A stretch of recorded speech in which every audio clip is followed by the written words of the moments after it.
Toji is an enigma.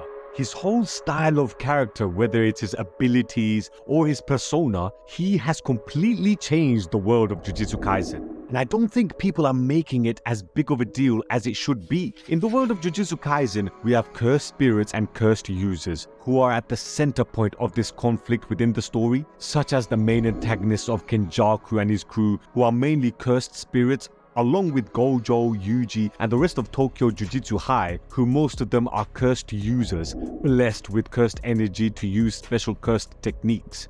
Apart from a certain special character, but we'll get to her in a bit. But that is the main conflict. However, with the introduction of Toji Fushigoro in the Gojo flashback arc, we see that this guy is quite a special human being, in that he is an assassin known as the Sorcerer Killer, who was hired by the Star religious group in order to prevent the merger between the Star Plasma Vessel, who is a girl named Riko, and Master Tengen. So long story short, he hatched a plan to put a bounty on Riko on the dark web, but he knew no one would be able to kill Riko, as Riko is protected by both Gojo and Geto, who at the time were the two strongest sorcerers around despite being so young. With the target on Riko, Gojo and the gang took her away for 3 days, with Gojo constantly using his 6 eyes technique throughout the 3 days. So basically the plan is to let Gojo get drained out of his powers and strike him down when he is at his most vulnerable. And he did. Toji managed to do it. When the gang came back to Tokyo Jujutsu High between chapters 70 and 72, you see the endless assault Toji did to Gojo, completely murdering him, stabbing his leg, his throat, and because he has no cursed energy, he's basically the invisible boogeyman that is a killer assassin. He left Gojo on the floor in a pile of his own blood, completely helpless. And in chapter 73, Geto could even land a hit on him with his cursed spirits that are under his manipulation. Toji slices the Rainbow Dragon in half, which is Geto's strongest cursed spirit. As soon as the contest became a close combat fight, we knew who the winner would be, with Toji slicing up Geto with him, Gojo, and Riko on the floor at death's door by the end of the chapter. Toji, in the space of 3 chapters, defeated 2 of the strongest Jujutsu sorcerers in the world, all by being a non-cursed user, which just makes it more unbelievable. It is revealed by Yuki that Toji is the only one whose heavenly restriction has completely eradicated his cursed energy. However, due to that fact and the way he has trained his body, his 5 senses can now sense cursed energy. So he's a rare gem in the world of Jujutsu.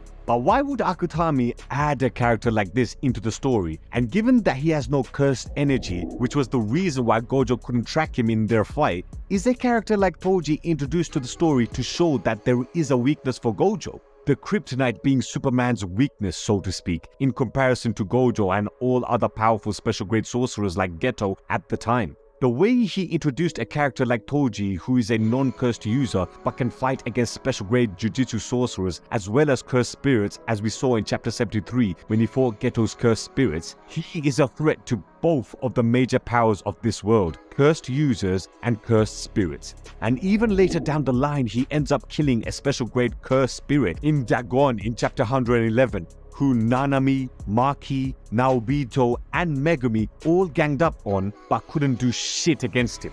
Dagon found it easy. But then in chapter 110, when Toji entered Dagon's domain expansion, Toji was using the cursed tool Playful Cloud, which isn't imbued with cursed technique, which makes it that much more impressive of a feat in that he's overpowering Dagon with pure strength and relentlessness. So Toji is one of the strongest characters ever introduced into the story, with him dominating the 2 superpowers of this world in cursed spirits and cursed users. But I feel there is another group now that has entered into the power dynamic of this world, and its pioneer was none other than Toji Fushiguro. We see Maki later on, who is also a non-cursed user, battling it out throughout the entire story. So she is the next generation of this very rare group of fighters. Do you know what this reminds me of? It reminds me of when Haki was introduced into the One Piece story. Very similar to Jujutsu Kaisen, One Piece's most powerful characters were the characters that had special powers which originated from eating a special fruit called a devil fruit, which will give you unique powers, whether they are an elemental power like fire and ice, a quirky goofy power like rubber, which is the power of the main character of that series, Or it could be a power forming from an animal, or in some cases mythical animals such as a phoenix or a dragon. So whoever has eaten a devil fruit in that world are amongst the strongest people in the world, such as the 3 admirals of the Navy pre-time skip who have eaten elemental devil fruits of light, magma, and ice. But then Oda introduces haki into the story, which completely changes the game. It allows characters who have never eaten a devil fruit to fight toe-to-toe with these all-powerful characters. A character named Shanks in the latest One Piece movie film Red managed to stop the Navy from attacking his crew by unleashing his Conqueror's haki. Or even in the Marineford War, he managed to block an admiral's magma attack by using haki on his sword to block the attack. Even elemental fighters will struggle against haki, and that's what Toji represents. He is the weakness for anyone involved with cursed energy, whether it's cursed spirits or users. Maki has now taken that mantle from the one that Toji started in chapter 198. Naoya's domain expansion is Time Cell Moon Palace, where the trapped fighters have to match the speed of Naoya, or they will freeze for 1 second. Within Naoya's domain, the attacks he does are more precise, where he can even target individual cells, which destroys the target inside out.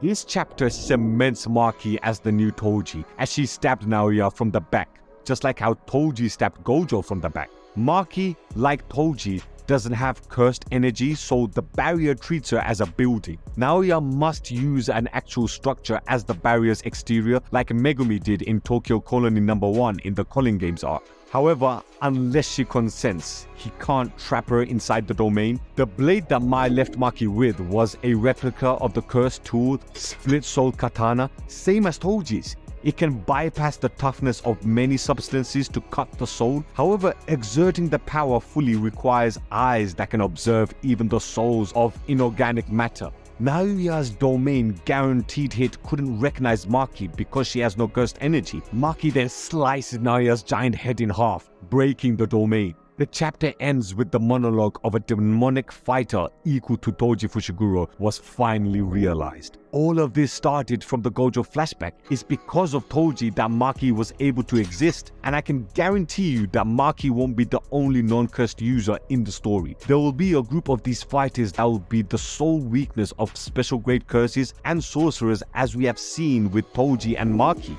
And that is why Toji Fushiguro is the character that destroyed Jujutsu Kaisen.